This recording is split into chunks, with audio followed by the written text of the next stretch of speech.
Welcome to this tutorial video.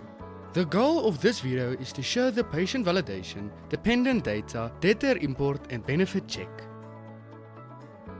Patient validation is used to see if the patient is a valid and active member of the medical aid. Patient validation, debtor import can be done in booking on the diary and the debtor input screen. We will first take a look at importing a debtor. On this video, we will start on the diary screen. On the diary screen, double-click on a desired time slot to make a booking for a patient. The Add Edit Booking screen will open. Click on the Debtor Import button. The Debtor Import screen will open. Complete the medical aid option and medical aid number fields.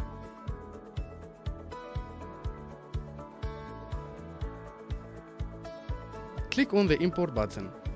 The Debtor Update screen will open. Click on the Save button to import the listed debtors shown on the screen.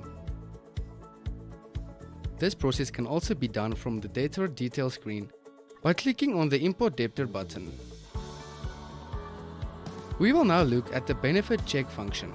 On the diary screen, click on the desired booking of the patient. The diary sidebar will open, which will display the benefit check below the debtor's profile picture.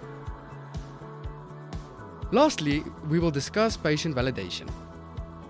On the Debtor Details screen, click on the Validate Benefit Check Selected Patient button. An attention pop-up will appear, stating that the validation was either successful or has failed. Patient validation is used to see if the patient is a valid and active member of the medical aid. A query will be sent to the medical aid from which you will receive a response.